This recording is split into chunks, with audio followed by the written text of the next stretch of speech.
Jepoy, ang nakabunot sa'yo ay si... Boyet!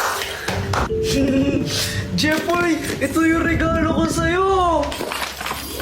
Thank you! Talaga, Boyet, pasa na naman? Kakainin si Jepoy. Salit na magpasalamat siya kasi binigyan ko siya ng gift. Nagreklamo pa siya.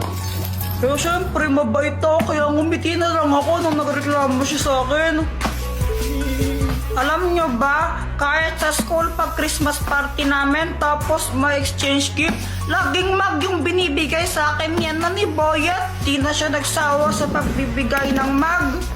Pagkatapos niya magreklamo, nagpakita siya ng mga nakakatakot na behavior. Bigla na lang siyang nanginginig habang hawak yung mag na binigay ko sa kanya. Tapos, iyaya niya pa ng suntukan yung mag. Sinusuntok-suntok niya tapos sabi niya suntukan daw sila. Basta wala na akong pakialam sa kanya. Sarili lang niya kasi iniisip niya. Oh, basta nakakainis siya. Bad siyang best friend.